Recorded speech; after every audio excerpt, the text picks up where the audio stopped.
लपंडाव मालिकेच्या येणाऱ्या भागामध्ये जबरदस्त असा ट्विस्ट येणार आहे।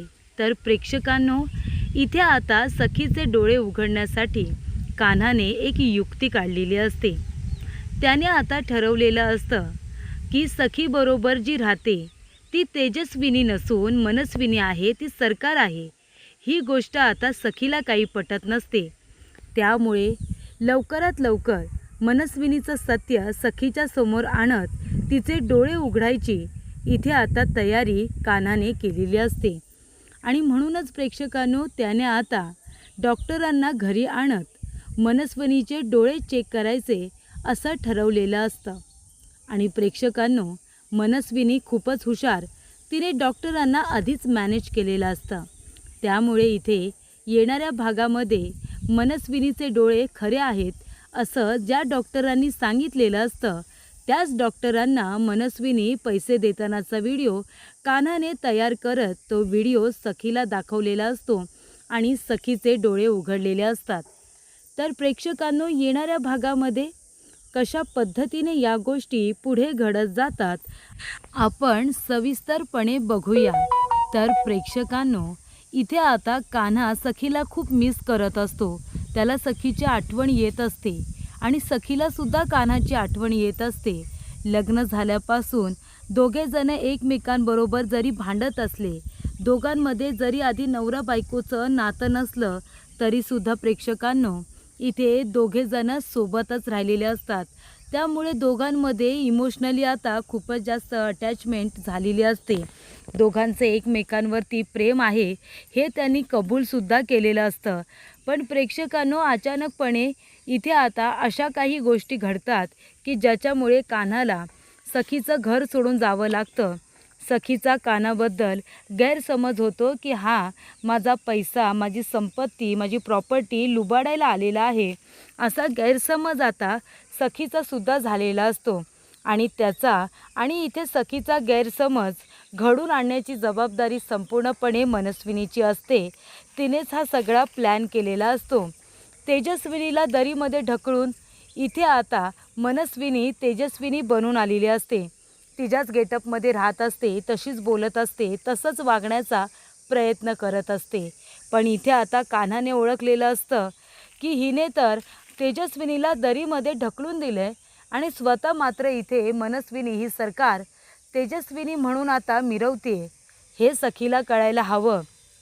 इथे सुद्धा कान्हा फक्त सखीचा विचार करत असतो। तो म्हणत असतो, मला माहिती आहे, जर इथे या सरकारने मला मारण्याचा प्रयत्न केला, मला मारण्याचा तिने जर डाव रचला, तर माझ्या जीवाचं बरं वाईट होईलच।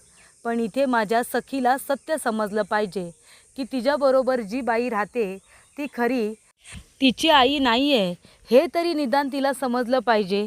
तेव्हा कान्हाने इन्स्पेक्टर देसाई यांची मदत घेत इथे आता तेजस्विनीला शोधून काढायला सांगितलेलं असतं। कुठल्या दरीमध्ये ढकललंय हे सुद्धा सांगितलेलं असतं। आणि प्रेक्षकांनो, या सगळ्या गोष्टी एका बाजूला सुरूच असतात, तर एका बाजूला इथे आता सखीच्या मनातून कान्हाला पूर्णपणे बाहेर काढण्यासाठी तिने आता मनस्विनीने सरकारने एक प्लॅन तयार केलेला असतो। ती म्हणते, सखी अगं, मला मनस्विनीची एक वस्तू दिसली गं, ती बघितल्यानंतर मला खूप त्रास झाला।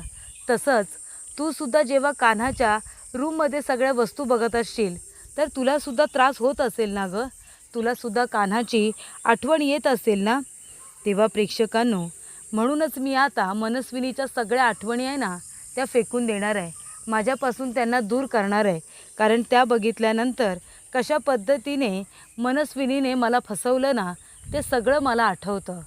तेव्हा सखी म्हणते, मी पण आता कान्हाच्या सगळ्या वस्तू माझ्यापासून दूर करते, त्या फेकून देते।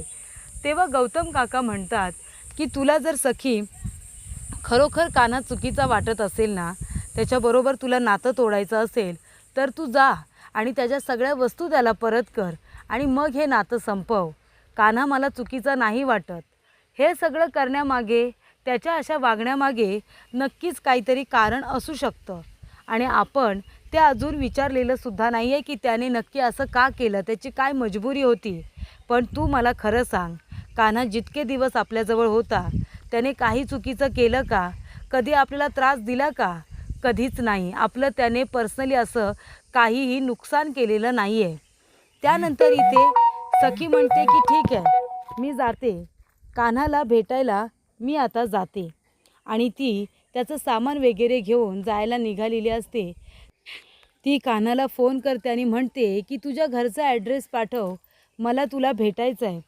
तो म्हणतो बाहेर भेटूया ना. ती म्हणते अजिबात नाही, तू मला फसवलं आहेस ना, आता मला बघायचं आहे तू तुझ्या घरी कसा आहेस ते, तेव्हा मला घरचा ॲड्रेस पाठव. तेव्हा कान्हा आपल्या आईला वॉकला पाठवतो. आता त्याची आजी गोळ्या वगैरे घेऊन झोपलेली असते. तेव्हा सखी त्याची बॅग घेऊन घरी येते. आणि घरी आल्यानंतर इथे आता कान्हा म्हणतो, बेबी सरकार, बरं झालं तुम्ही आलात, तुम्हाला भेटून खरंच खूप छान वाटलं, मी तुम्हाला मिस करत होतो. तेव्हा इथे सखी म्हणते की तुझ्या घरी तर तू श्रीमंत आहेस ना, इतका पैसा संपत्ती खूप आहे तुझ्याकडे, मग माझी प्रॉपर्टी लुबाडण्यासाठी का आला होतास तू, कसला तुला हव्यास होता. तेव्हा कान्हा म्हणतो मला कधीच तुमच्या प्रॉपर्टीमध्ये इंटरेस्ट नव्हता, कबीर किर्लोस्करकडे खूप आहे. मी कबीर किर्लोस्कर आहे हे समजल्यानंतर तुम्हाला राग का आला मला कळलं नाही. मी खोटं बोललो, त्याच्यामागे काहीतरी कारणं आहेत, योग्य वेळ आल्यानंतर तुम्हाला सांगितलीही असती, पण आता सध्या मी तुम्हाला काही सांगू शकणार नाही आहे. फक्त मी तुम्हाला एवढंच सांगतो की तुम्ही माझ्यावरती विश्वास ठेवा, मी काही चुकीचं केलेलं नाही. ती म्हणते आता माझा कुणावरतीच विश्वास नाही आहे, तुझ्यावरती तर अजिबात नाही.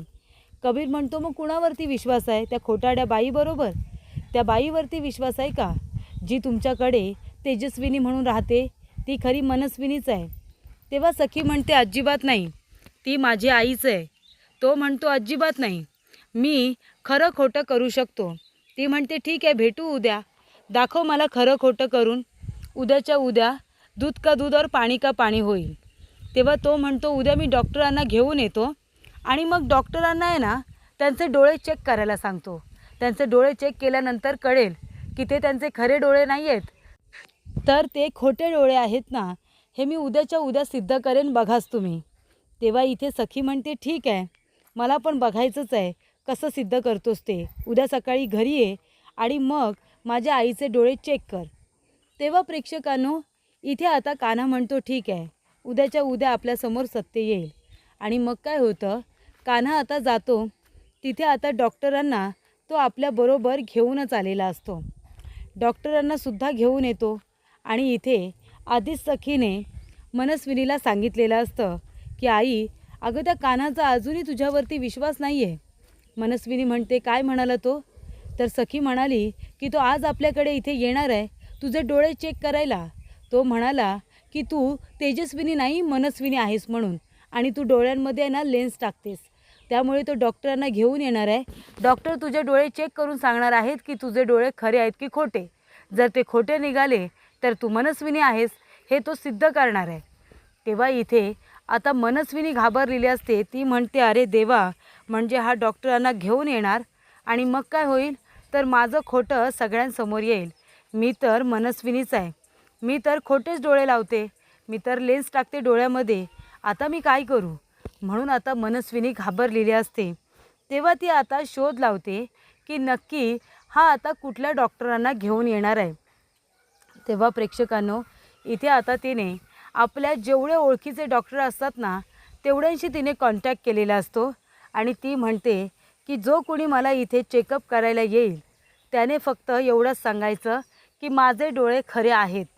तेव्हा इथे डॉक्टर वैद्य यांना घेऊन मल्हार आता घरी आलेला असतो आणि तो डोळे चेक करणार असतो. तेव्हा इथे आता मनस्विनी म्हणते मला काय माहिती तू खरे डॉक्टर आणलेस की खोटे, माझा तुझ्यावरती विश्वास नाही आहे, तू आमच्याकडे एवढी फसवणूक केली आहेस. हे डॉक्टर माझे डोळे चेक करतील आणि काय म्हणतील तर माझे डोळे खोटे आहेत, मग मी काय करू. तेव्हा ते म्हणतात की त्याची काही गरज नाही, ते आपल्या सगळ्यांच्या समोरच तुमचे डोळे चेक करणार आहेत. तेव्हा इथे मनस्विनी म्हणते पण माझा विश्वास नाही. तेव्हा सखी म्हणते मग एक काम करते, मी डॉक्टर बोलवते, तुम्हाला दोघांना काही प्रॉब्लेम तर नाही आहे, मी डॉक्टर बोलवले तर. तेव्हा इथे आता मनस्विनीला माहिती असतं की सखी बोलावून कुणाला बोलावणार, जे डॉक्टर आमच्या ओळखीचे आहेत त्यांनाच. तेव्हा इथे सखीने आता डॉक्टर बोलावलेले असतात. ते आता डॉक्टर कर्णिक तिथे आलेले असतात आणि ती म्हणते की तुम्ही आता आईचे डोळे चेक करा आणि तुम्ही सांगा की आईचे डोळे खरे आहेत की खोटे. आणि तेव्हा प्रेक्षकांनो, डॉक्टर कर्णिकांना आधीच फोन गेलेला असतो मनस्विनीचा. त्यामुळे इथे आता ते सगळ्यांसमोर डोळे चेक करतात, अगदी व्यवस्थित चेक करतात. असं नाटक करतात की जणू काही खरोखरच डोळे चेक करतायत आणि म्हणतात की नाही, हे डोळे खरे आहेत आणि यासुद्धा खरोखर तेजस्विनी मॅडमच आहेत, त्यांचे डोळे खरे आहेत. तुम्ही का त्यांच्यावरती शंका घेताय मला कळत नाही आहे. तेव्हा इथे सखी म्हणते, बघितलंस कान्हा. तेव्हा इथे कान्हा म्हणतो की बरं सॉरी, खरंच चुकलं माझं. तुम्ही जर तेजस्विनी काकू असाल तर मला दुसरं काय हवं आहे, मला तर तेच हवं आहे, माफ करा. माझं फक्त एवढंच म्हणणं होतं की माझी सखी आई आणि वडिलांच्या प्रेमासाठी खूपच जास्त आत्तापर्यंत तिने त्रास सहन केला आहे. ती आपल्या आईच्या आणि वडिलांच्या प्रेमासाठी खूप दुःखी होत होती आणि आता जर तिच्या आयुष्यामध्ये तिची आई परत आली आहे तर ती खरी असावी आणि तिला तिच्या आईचं खरं प्रेम मिळावं, माझी फक्त एवढीच इच्छा होती. आणि त्यानंतर प्रेक्षकांनो, इथे आता डॉक्टरांनी त्यांचं काम केल्यानंतर इथे आता मनस्विनी बाहेर जाते. ती जाते बाहेर आणि त्या डॉक्टरांना पैसे देत असते. म्हणते की हे घ्या तुमचे पैसे, पण कुठेही तोंड उघडायचं नाही हां. हवे तेवढे पैसे मिळतील अजून पाहिजे तर, पण तोंड उघडायचं नाही. आणि तेव्हा इथे आता त्या दोघांचा पैसे देतानाचा व्हिडिओ किरणने तयार केलेला असतो आणि तो व्हिडिओ किरणने तयार केल्यानंतर तो लगेचच कान्हाला सेंड केलेला असतो. तेव्हा मनस्विनी आता पुन्हा घरामध्ये येते सरकार आणि म्हणते की विश्वास बसला का तुझा कान्हा, आता तरी माझ्यावरती संशय घेणार नाहीस ना. तो म्हणतो की नाही, माफ करा, मी तुमच्यावरती संशय घेतला त्यासाठी मला माफ करा. आणि तो म्हणतो की सखी जरा हा व्हिडिओ बघतेस का. तेव्हा तो व्हिडिओ आता बघितला जातो.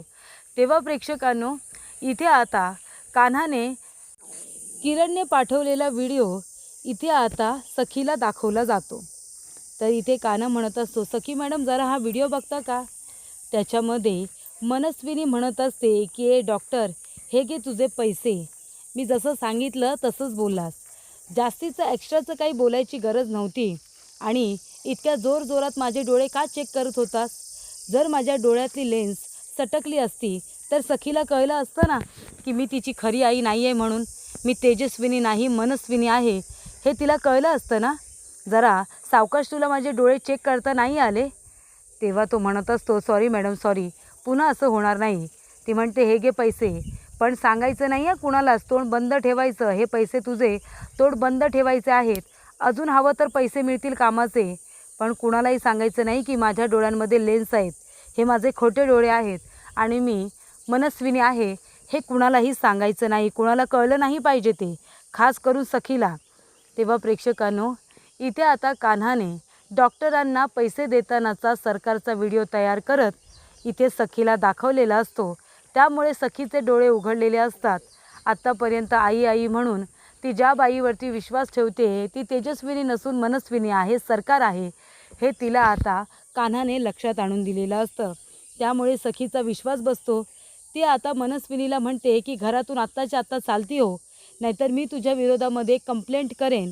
असं आता म्हणाल्यानंतर मनस्विनी घाबरलेली असते. तर अशा रीतीने कान्हाच्या प्रयत्नांमुळे सखीच्या समोर तिच्या खोट्या आईचं सत्य समोर आलेलं असतं आणि त्यामुळे सखीने आणि घरातल्या सर्व माणसांनी मनस्विनीची पुन्हा एकदा हकलपट्टी केलेली असते.